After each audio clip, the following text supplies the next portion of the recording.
حضور سے ہمیں معافی مانگنا ہوگی۔ چھوڑ کے آپ کا دامن رحمت آقا ہم سے بھول ہوئی، کھو دی اپنی قدر و قیمت آقا ہم سے بھول ہوئی۔ دیکھ ہماری آنکھ مچولی، اپنے سینے اپنی گولی، بھول گئے ہم درس اخوت آقا ہم سے بھول ہوئی۔ بن گئے سیم و زر کے بندے، تن کے اجلے من کے گندے،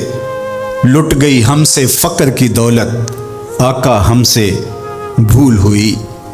دنیا کے ٹھکرائے ہوئے ہیں، تیرے در پہ آئے ہوئے ہیں، کھول دے اپنا باب رحمت آقا ہم سے بھول ہوئی۔ ہم سے غلطی ہوئی کہ ہم ٹکڑوں میں بٹ گئے، ہم گروہوں میں بٹ گئے، اور اس کا نتیجہ کیا ہے؟ آج پوری امت زخم زخم ہے، پوری امت لہو لہو ہے۔ کہا تمہاری ہوا اکھڑ جائے گی اگر تم نے حبل اللہ کو چھوڑ دیا، اللہ کی رسی کو چھوڑ دیا، تم نے رسول کے دامن کو ترک کر دیا، تم گروہی تقسیمات پہ یقین رکھنے لگے، تم نے 1.5 اینٹ کی مسجد کھڑی کر لی، تم تقسیم در تقسیم کے عمل سے گزرتے رہے، تم امت سے فرقہ، فرقوں سے جماعتیں، جماعتوں سے لابیاں، اور لڑکتے لڑکتے تم ٹکڑے ٹکڑے ہو گئے، تم کرچی کرچی ہو گئے، تو پھر تمہاری ہوا اکھڑ جائے گی،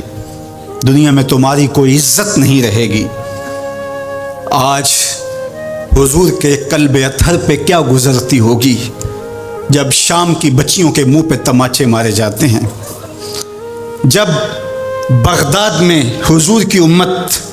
خانمہ برباد نظر آتی ہے، جب برما میں آری لے کر کے اعضاء کاٹ دیے جاتے ہیں، جب دشت لیلہ سے لے کے کندھار تک اور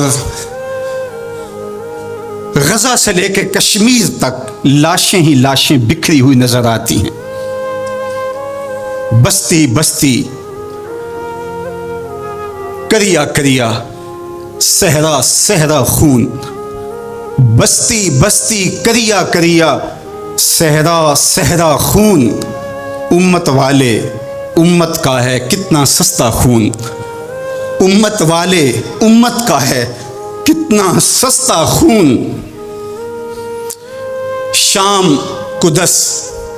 کشمیر اور برما، کس کس کا احوال کہوں؟ شام، قدس، کشمیر اور برما، کس کس کا احوال کہوں؟ ہر سو زخمی، ہر سو لاشیں، ہر سو بہتا خون، امت والے امت کا ہے کتنا سستا خون، امت والے امت کا ہے کتنا سستا خون۔ آج امت لہو لہو ہے، اس پوری کائنات میں 1 انچ بھی جگہ ایسی نہیں ہے جہاں آتش و آہن برستا ہو اور وہ کفار کی سرزمین ہو۔ جہاں بھی خون بہتا ہے وہ بستی مسلمانوں کی ہے، جہاں لاشیں گرتے ہیں وہ گھر مسلمانوں کا ہے، جہاں عصمتیں لٹتی ہیں وہ خطہ مسلمانوں کا ہے۔ یہ ہمارے گناہوں کی سزا ہے جو ہم کاٹنے پہ مجبور ہیں، اور جب تک ہم امت نہیں بنتے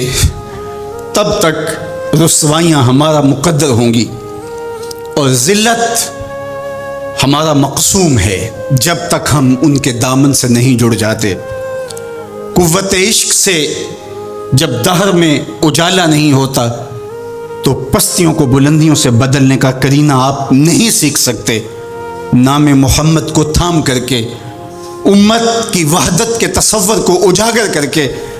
حضور کا پاکیزہ وجود جو امت کی وحدت کا ضامن ہے، اس سے بے لوث محبت کا رشتہ اور الفت کا ربط جب تک مضبوط نہیں ہوتا تب تک ہم ان مشکلات سے کبھی بھی نہیں نکل سکتے۔ 1000 فلسفے تراش لیں، 1000 منطقیں بگھار لیں، لیکن کوئی نتیجہ نہیں ہوگا۔ تمہیں نتیجہ تب ہی ملے گا جب حضور کے قلب اطہر کو آرام پہنچاؤ گے، جب امت بن جاؤ گے،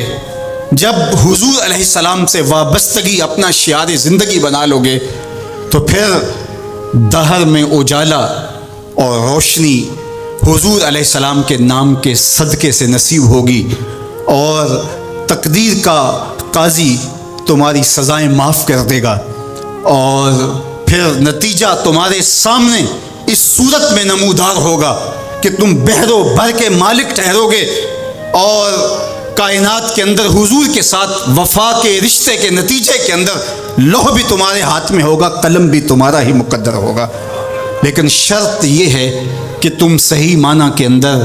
امت بن جاؤ۔ وَأَنْتُمُ الْأَعْلَوْنَ إِن كُنتُم مُؤْمِنِينَ، یہ میرے رب کا وعدہ ہے، اور میرے رب کے وعدے سچے ہوتے ہیں۔ کہا تم ان کے بن کے تو دیکھو، عزت کا تاج میں تمہارے سر پہ رکھوں گا۔ یہ تمہاری غلطیوں کی تمہیں سزا دی جا رہی ہیں، عزتیں تمہارے لیے ہیں، وقار تمہارے لیے ہے، لیکن شرط یہ ہے کہ تم میرے بھی بن جاؤ، میرے رسول کے بھی بن جاؤ، تو پھر عزتیں تمہارا مقدر ہوں گی اور شانیں تمہیں عطا کی جائیں گی، تمہیں عزتوں کی مسندوں پہ بٹھایا جائے گا۔ شکوے کی زبان کھلی تو لہجہ تلخ ہوا، اور اقبال بولا کہ صفائے دہر سے باطل کو مٹایا ہم نے، نوع انسانی کو غلامی سے چھڑایا ہم نے، تیرے کعبے کو جبینوں سے بسایا ہم نے، تیرے قرآن کو سینوں سے لگایا ہم نے، پھر بھی ہم سے گلہ ہے کہ وفادار نہیں، ہم وفادار نہیں، تو بھی تو دلدار نہیں۔ تو آواز آئی، صفائے دہر سے باطل کو مٹایا کس نے، نوع انسانی کو غلامی سے چھڑایا کس نے، میرے کعبے کو جبینوں سے بسایا کس نے، میرے قرآن کو سینوں سے لگایا کس نے، تھے تو آبا وہ تمہارے ہی مگر تم کیا ہو،